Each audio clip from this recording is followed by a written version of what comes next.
మల్లెల రాజు, Christian సేవా Sangh national ప్రెసిడెంట్గా ఉన్నాను. ఈరోజు క్రైస్తవుల ప్రధానమైన అంశం ఏంటంటే 1950 ఆగస్టు 10వ తారీఖున ఒక రాష్ట్రపతి దళిత క్రైస్తవుల మీద ఉక్కుపాదం లాంటి ఒక ఉత్తర్వులు రిలీజ్ చేసినప్పుడు ఈ 76 లేదా 70 సంవత్సరాల నుంచి ఆ యొక్క ఉచ్చులో దళిత క్రైస్తవులు ఉన్నారు. మేము దళిత క్రైస్తవులుగా, క్రైస్తవ దేశ సంఘాలుగా దాన్ని రద్దు చేయాలని ఉద్యమం చేస్తూనే ఉన్నాం. దాని విషయమై ఢిల్లీలో జంతర్ మంతర్ దగ్గర ధర్నా చేశాము. తర్వాత బాలకృష్ణ కమిషన్ మెమోరాండం ఇచ్చాం. కొంతమంది పార్టీలకు అతీతంగా అయిన ఎంపీలను కలిసి మెమోరాండం ఇస్తున్నాం. మా అంశం దీని మీద పోరాటం చేస్తున్నాం. అయితే ఇక్కడ కొద్దిగా మంది వ్యక్తులు ఈ ఉద్యమాన్ని పక్కదారి పట్టించడానికి వ్యక్తిగతమైన దోషం చేస్తున్నారు. అంటే వారు దళిత క్రైస్తవ సభలను పెట్టేసి దళిత క్రైస్తవుల మీద ఉన్న అంశాన్ని, ఏ అంశం అయితే ఉందో ఆ అంశాన్ని కాకుండా ఏదో ఒక పార్టీకి, దళిత క్రైస్తవులు అనే ఈ ఉద్యమం ఏ పార్టీకి అనుకూలమైంది కాదు. మాకు ఎవరైతే మా అంశాన్ని పార్లమెంట్లో బిల్లు పెట్టి ఆ యొక్క సవరణ చేస్తారో, అంటే 1950 రాష్ట్రపతి ఉత్తర్వులను సవరణ చేసి దళిత క్రైస్తవులు కూడా ఎస్సీ హోదా కల్పిస్తారో వాళ్ళకి మా మద్దతు, క్రైస్తవుల మద్దతు 100% ఉంటుంది.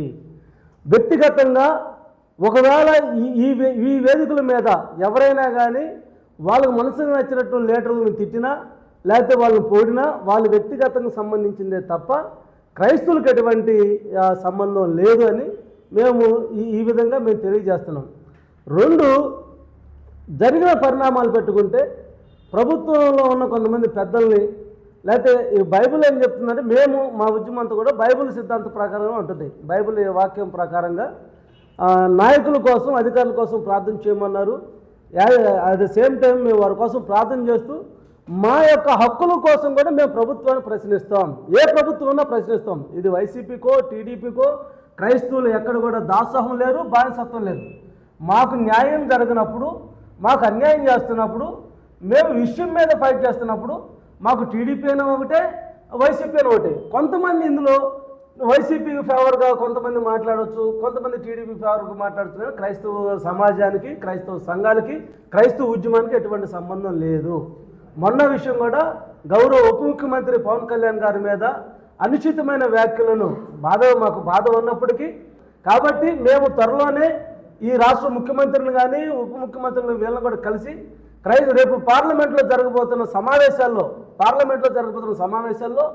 1950 రాష్ట్రపతి ఉత్తర్వుల గురించి బిల్లు పెట్టాలని మేము సభాముఖంగా డిమాండ్ చేస్తున్నాం. అలాగే రాష్ట్రంలో ఉన్న 1,20,000 మంది పాస్టర్లకు గౌరవ వేతనం మళ్ళా చెల్లించాలి. ఇప్పుడు దాదాపు 8,500 మందికే గౌరవ వేతనం వస్తుంది. తర్వాత ఇంత మటుకు ఇవ్వటం లేదు వాళ్ళకి.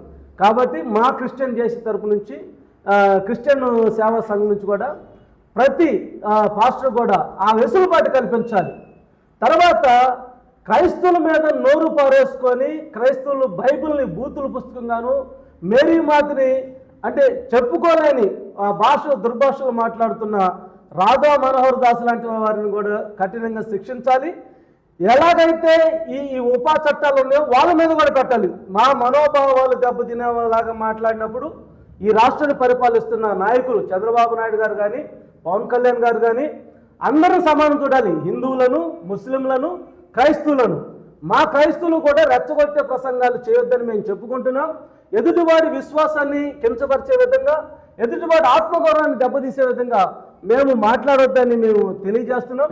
అలాగే మా ప్రయత్నాలు కూడా అలాగ ఉంటాయి. కాబట్టి ఇప్పుడు కానీ సరే మమ్మల్ని ఒక పార్టీ ముద్రేసి పక్కగా నెట్టకుండా, మేము కూడా ఈ రాష్ట్రంలో ఓట్లేసాము, మేము కూడా మిమ్మల్ని ఎన్నుకున్నాం. కాబట్టి ఎన్నుకున్న తీరులో మమ్మల్ని కూడా సమానంగా చూడాలి.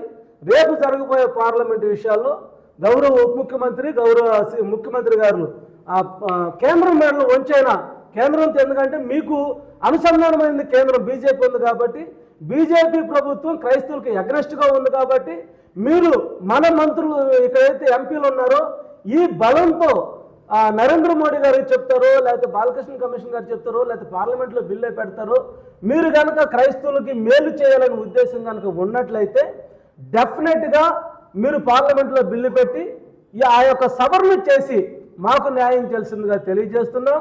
అదేవిధంగా క్రైస్తవుల మీద దాడులు జరుగుతున్నాయి. ఉండి భీమవరం లాంటి ఎమ్మెల్యేలు మైకు పర్మిషన్ లేకపోతే ₹1,00,000 జరిమానాని అంటున్నారు. మందిరాలు కూల్చే పనిలో ఉన్నారు. కనీసం క్రైస్తవుల మీద దిక్కు మొక్కు లేకుండా క్రైస్తవుల గురించి మాట్లాడే వాళ్ళు లేరు. ఈరోజు అసెంబ్లీలో 29 మంది ఎస్సీ నియోజకవర్గంలో గెలిచిన ఎమ్మెల్యేలు ఉన్నా ఏ ఒక్క ఎమ్మెల్యేలు ఎంపీలు కూడా మాట్లాడలేదు. దయచేసి మా రిజర్వేషన్ మీద వాడుకొని మీరు అసెంబ్లీలోకి వెళ్ళిన మా దళిత ఎమ్మెల్యేలారా ఎంపీలారా మా పక్షాన మీరు మాట్లాడాలి. మాట్లాడకపోతే రానున్న రోజుల్లో శాంతియుతమైన శత్రువుతో కాదు, యేసు ప్రభు ఎంటైర్ ఆయన చెప్పింది ఏంటంటే ప్రేమతోనే లోకాన్ని జయించాడు, ప్రేమతోనే సిలివెక్కాడు, ప్రేమతోనే శత్రువులను క్షమించాడు. కాబట్టి ఆ విధంగా మేము కూడా క్షమాగుణంతోనే క్రైస్తవం వెళ్తుంది. మా హక్కులు సాధించుకునే కాడ మేము అడగాల్సిన ప్రభుత్వాన్ని ఎక్కడైతే ప్రశ్నించాలో ప్రశ్నిస్తాము, క్వశ్చన్ క్వశ్చనిస్తాము. అవసరమైతే శాంతియుతమైన ధర్నాలైనా శాంతియుతమైన రిలే నిరాదీక్షలైనా చేసి ఆగస్టు 10వ తారీఖున 1950 చేసిన నల్ల చట్టాన్ని, క్రైస్తవుల మనోభావాలు దెబ్బతినే చట్టాన్ని, క్రైస్తవులు హింసించే చట్టాలను మేము రద్దు చేసే వరకు మా పోరాటం సాగుతుందని తెలియజేస్తున్నాను. థ్యాంక్ యూ అందరికీ.